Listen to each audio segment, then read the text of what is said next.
good. It is more convenient to have a few pieces of paper, you put it in your wallet. Truth is not determined by convenience. You do not locate, identify, and recognize truth using a yardstick called convenience. All through history, gold and silver function successfully as a medium of exchange, function successfully as a measure of value. You had something to sell from Europe, and we had something to sell from Africa. And the value of what we had in Africa and the value of what you had in Europe were faithfully reflected in the measure of value. And so when we ship 1 ton of wheat to you, we would get in exchange so much of what you're giving us. So this money functioned successfully. But money has a third function to perform, and that is to be a store of value. So I work for the whole month, and my salary at the end of the month could I buy a camel. And I got my salary in gold. And I carry it home and I give it to my dullahin. You must always do that. Give it to your dullahin and tell her, keep it safe. 5 years later, demand and supply remaining constant. When I take out the money, it could still buy the camel.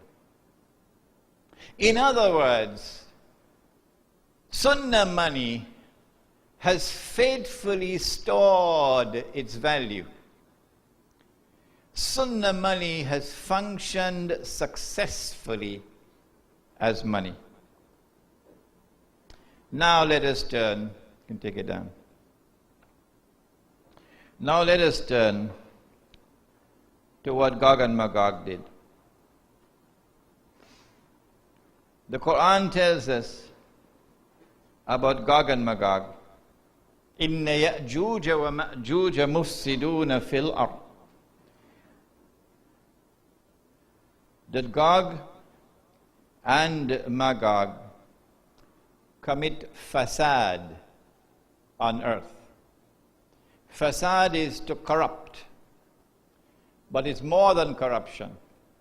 It is a corruption which destroys. You thief the man's car. Well, all right now. If you thief the man's car, you do what you had to do with it. You park it up in Abercrombie Street now. Police go find it. The man go get back his car. But no.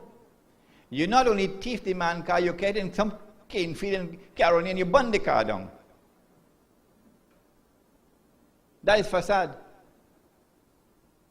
It is corruption which destroys.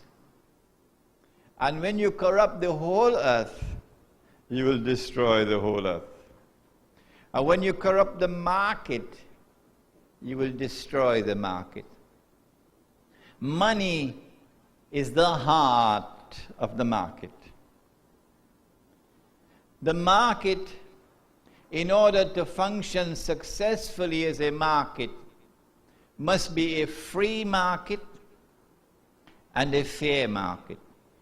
A free market and a fair market. And so money must function in that market in a manner which is fair and just. But when Gog and Magog are released into the world, and when they take over the market, as they took over when they colonized the rest of non-European humanity, this was the purpose of colonization. It was never the intention of European colonization to take over control of the rest of the world permanently. No. It is only to take control of Africa and take control of China and take control of the non-European world in order to be able to plant some evil seeds and then to back and hide behind a mango tree. While all these fools, by midnight, it had to be midnight, and you have fireworks, and you have a flag going up, and they're proclaiming themselves a free and independent people, while Massa hiding behind a mango tree and he laughing, he belly full. This is one of the lessons that Maulana Fadlur Rahman Ansari, rahimahullah, taught us at the Alimi Institute. I am amazed at that man's capacity for understanding. He said, you believe that you are now decolonized. You believe that you are now a free and independent people, and the European colonizer has returned back home. No. You are still in political slavery. You are still in economic slavery. You are still in cultural slavery. And worst of all, you are still in intellectual slavery. These are the words of Maulana Fadlur Rahman Ansari, 1965. So he corrupts the market. And he plants an evil seed. And he progressively and incrementally removes real money, sunnah money, and he replaces it with artificial money. The money with which he replaces it functions as a medium of exchange, yes. So convenient to use paper. But no longer functions as a measure of value.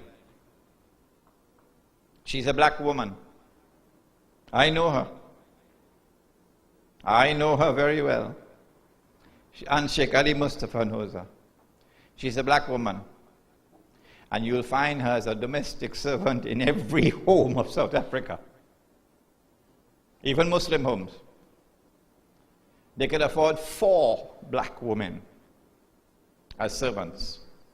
Sometimes 6 black women as servants in the home. She's just a black woman.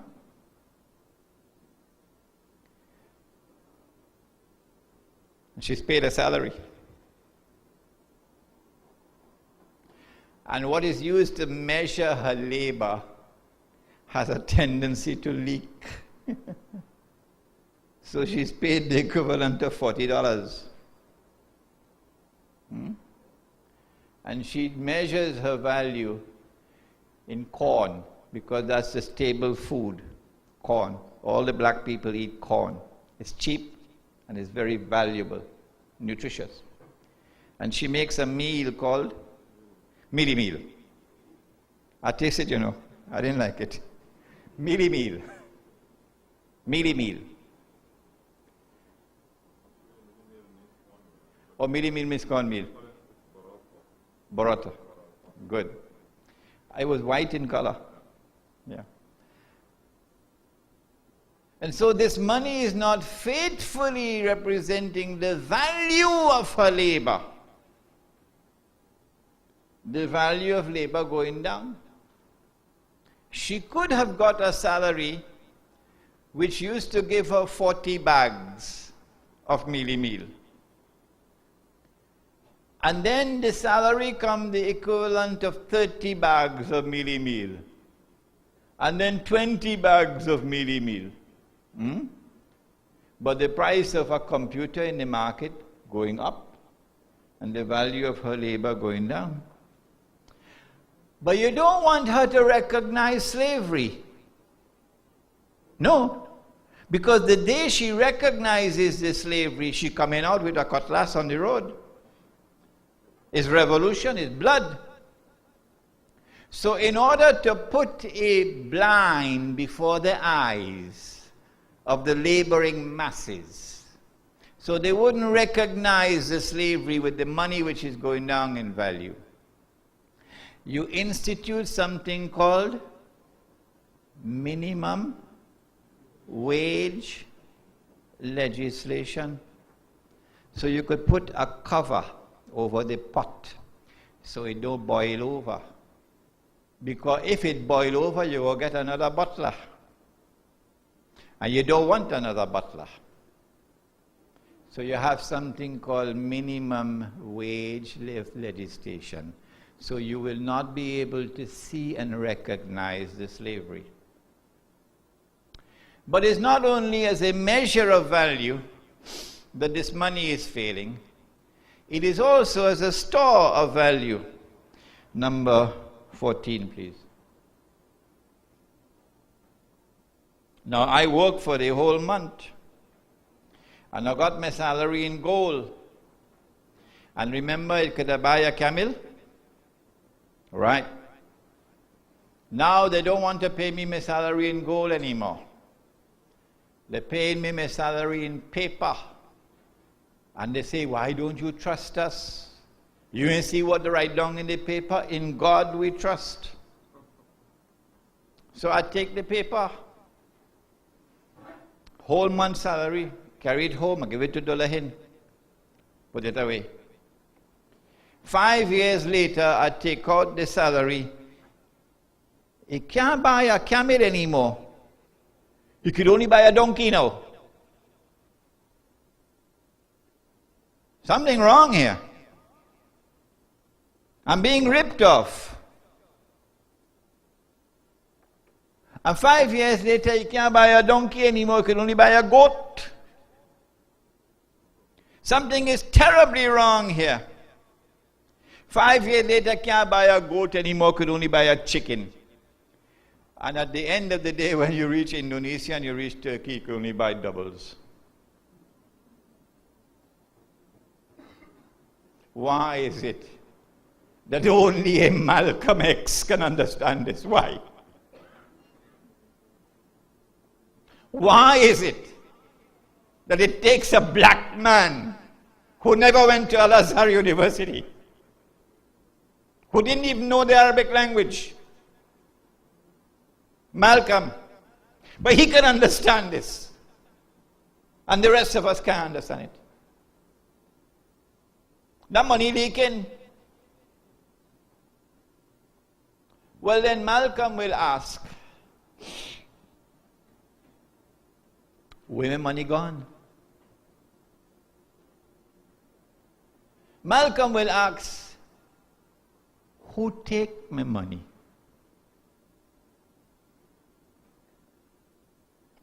And then Malcolm will discover, because Allah gave him eyes with which to see, Malcolm will discover that my loss is someone else's gain. It's not just that the money leaking, but it have a wicked man under there catching the money when it leaks. And so as Africa becomes poorer and poorer, he gets richer and richer. That is oppression. And that is what the paper money has done, as it kept on losing its value. Let's take a look at number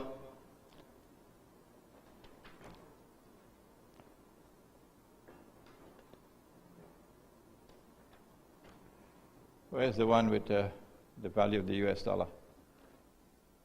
$20. See, you could find, here it is.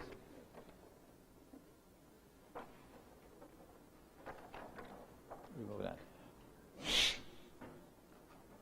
This money leaking. Sunnah money functions successfully as money. But look at this money. The US dollar is the king currency, the international currency. In 1920, up to 1920, 20 US dollars were equivalent to 1 ounce of gold.